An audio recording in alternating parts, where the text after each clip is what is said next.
ayan mga kababayan, no? Walang tinag na paghahatid ng biyaya sa mga kababayan natin, no? Kahit umulan, bumagyo. 3 weeks na po ata mga kababayan. 3 weeks na po ang ulan, no? Na tuloy-tuloy. Ay, may buta dito. Ang dami nagsabi sa akin mga kababayan, no? Pasensya na, wala akong pambiling buta. Ayan, may buta. O, hindi na ako bibili. Libre na, kunin ko na yun. Walang may-ari eh. Sayang, iniwan dyan. Pero mamaya, mabarin tayo. Ay, kabay ko. Ang tuhod ko.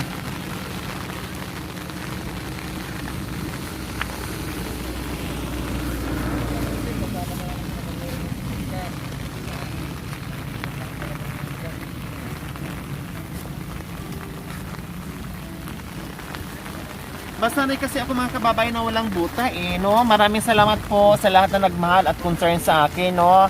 Ang dami nagsabi magbuta ako, no? Maghubad ko na ako ng medyas kasi mabasa ito.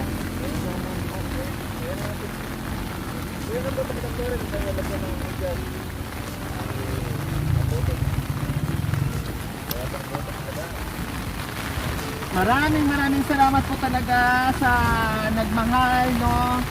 At concern sa akin na bibili na ako ng buta para safe yung aking mga paa, no?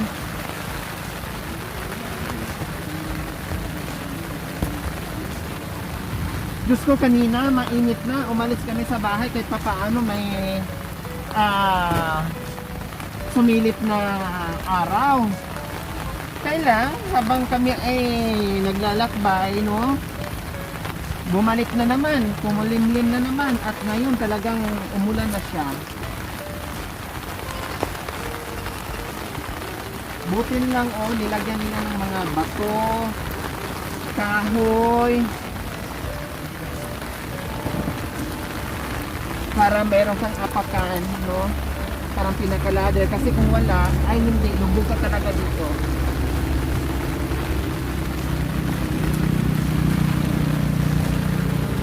At may hawakan, may pader, dahil kung walang hawakan madulas ka, mapunta ka doon sa gitna ng pangtungkod ko. Bakit may tungkod ka, madam? Ay, delikado. Oo, nakahanap ka ng tungkod Ito, iwanan ko rin dito kasi mamaya babalik din ako para may pangtungkod ako ulit. Walang ulam sa bahay mga kababayan. Huwag kayong maingay. Kukuha tayo ng isang pato lang naman.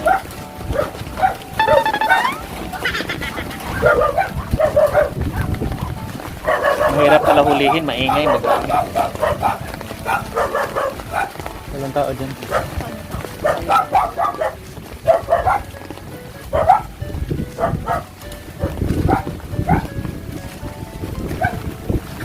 Buti mas laman kababayan. Buta, manghiram tayo ng buta. Ay, buta ng 7 dwarfs to Tao po! Hello! Kumusta? Okay lang po. Okay lang? Nananghalian na ba kayo? O anong ulam? Wala po. Wala? Sayang, makikikain sana ako. Bagoong lang po. Wow, bagoong at Suka. suka. Bagoong sausaw suka, ganon. Okay. Ano pangalan? Emily po. Emily. Emily Flores. Ha? Emily Flores. Emily Alipores? Flores. Flores. Kumusta? Ilang taon na si Ate Emily? 34. 34 lang kayo. Ilan ang anak? Tatlo po. Sila nasaan? Nasa Tabraco po. Saan? Tabraco. Work. Wow! Trabaho. May work siya. Ano ba trabaho niya? Construction po. Ha? Construction. Construction. Saan? Saan na ba yun? Anong trabaho niya uli? Construction. Construction. Yung trabaho niya may construction. Pinapatawa lang kita. Ano? Tapos ilang taon na si Mister? 32. Ilang anak din niya? Tatlo. Ay, akala ko 4. Sandali lang po po. Oh, sige. Ading ko, anong ginagawa mo dyan, anak ko? Ha? Anong pangalan mo, anak? Ha? Sofia. Ikaw, anak ko?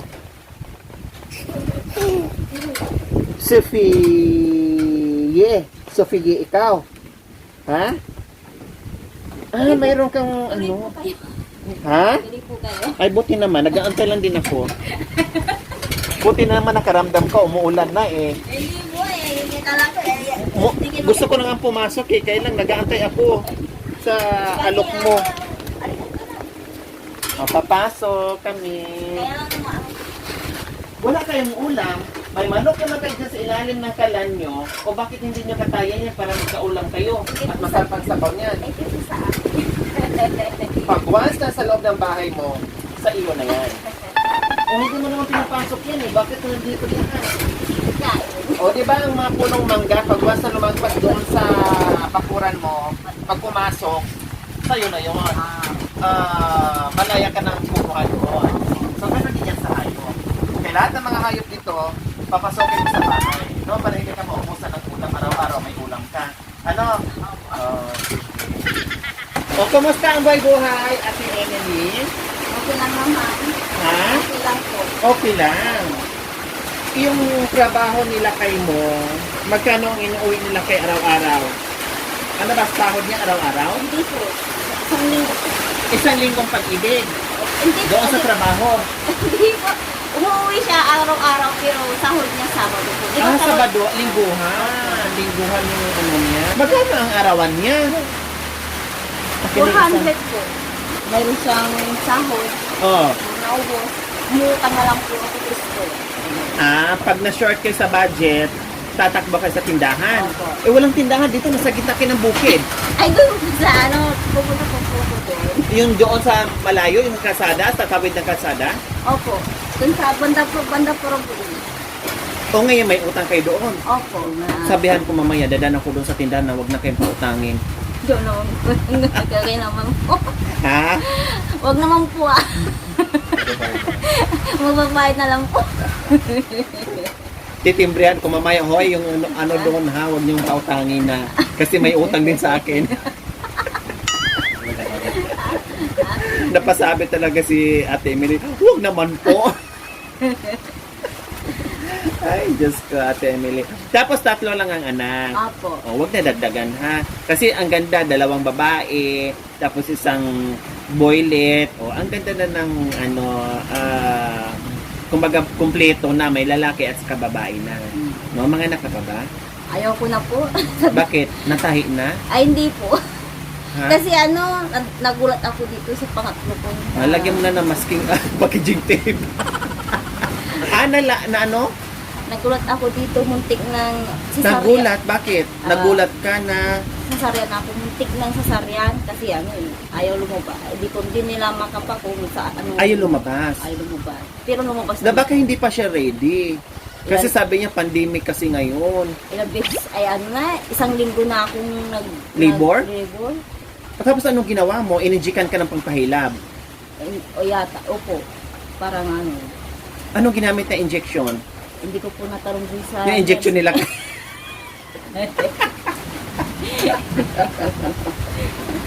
Joke lang.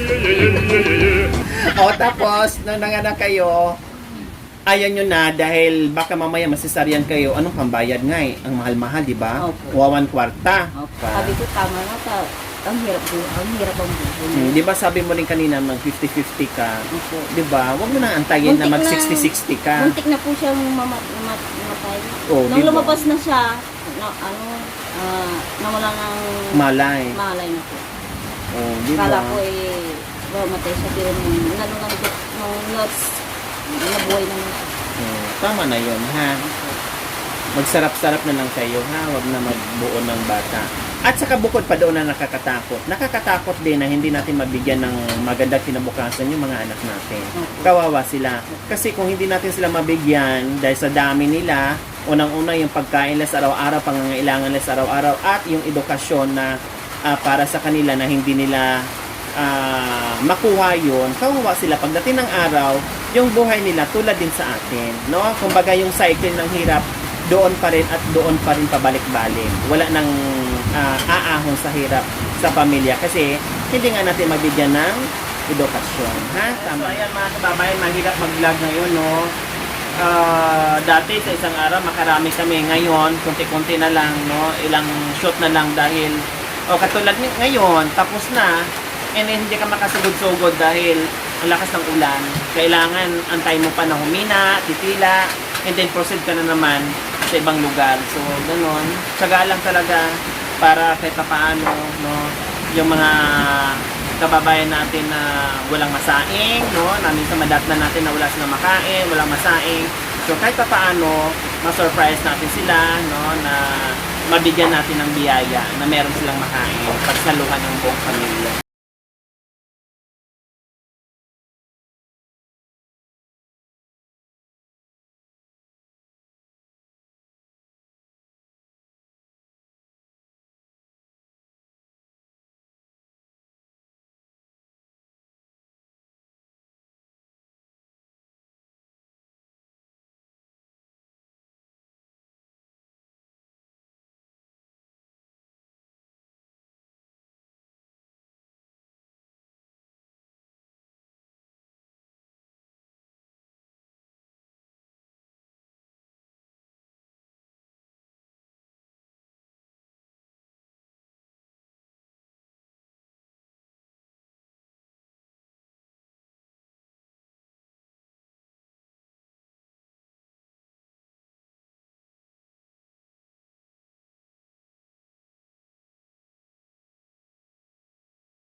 Nakatawid din dun sa sa madulas na parte, maputik. Yan, kahit mahirap ay nangigibaba pa rin yung saya at tuwa. O yung kanggaro nila, nilamig na. Diyan kami tanggaro mo dahan. Kanggaro yan. Yan ang kanggaro sa amin. No? So ayan, anong dala-dala mo, Makoy? Hindi nyo na po maluluto yung manok dyan, madam, dahil meron na tayong itlog ng manok. Di bali, pinaitlog natin muna bago natin katayin. Hey, may pagkain yung mga bata.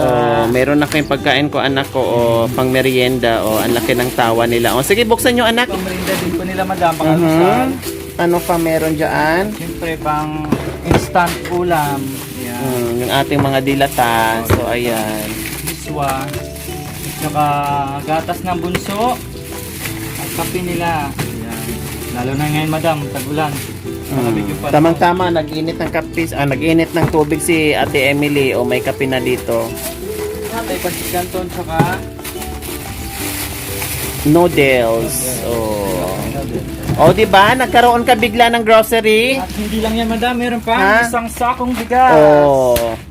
Salamat po. Di ba, Ate Emily? Hindi mo akalain. Anong ginagawa mo kanina, Ate Emily?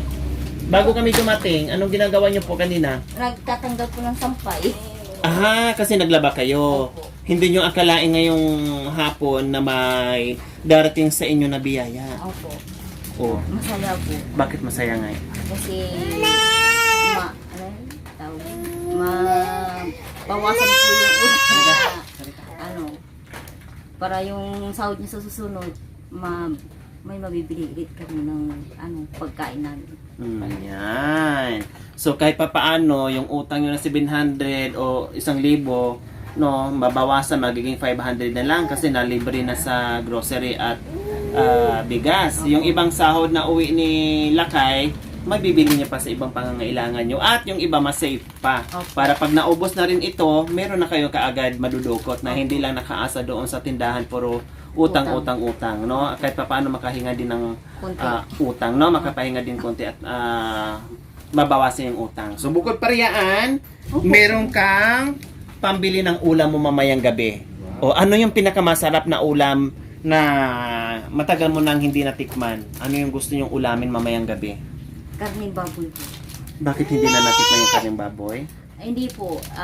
Minsan Matagal na. Opo, minsan. Matagal na. Kasi minsan mahal ang karning baboy ngayon. Opo. Nasa 300 plus ata, 350 o 380. Ganyan. Siyempre, pag bili mo ng baboy, pag yung sumahod ka ng konti lang, siyempre bibili ka na ng bagoong tuyo. Kahit papaano makaulam ka na. Kasi Alangan naman yung kita ni Mr. Ibili na lang ng masarap na pag-ulam, and then kinabukasan, wala nang matira kasi naubos na, no? O ngayon, bibihira na yung blessings na darating sa buhay natin. Bumili ka ng baboy, and then, pagsalo-salohan nyo mamaya. Anong klaseng luto ng baboy ang gusto ng mga bata? May sabaw po, sinigang po. Yeah. So, syempre, magpapasalamat tayo sa ating sponsor.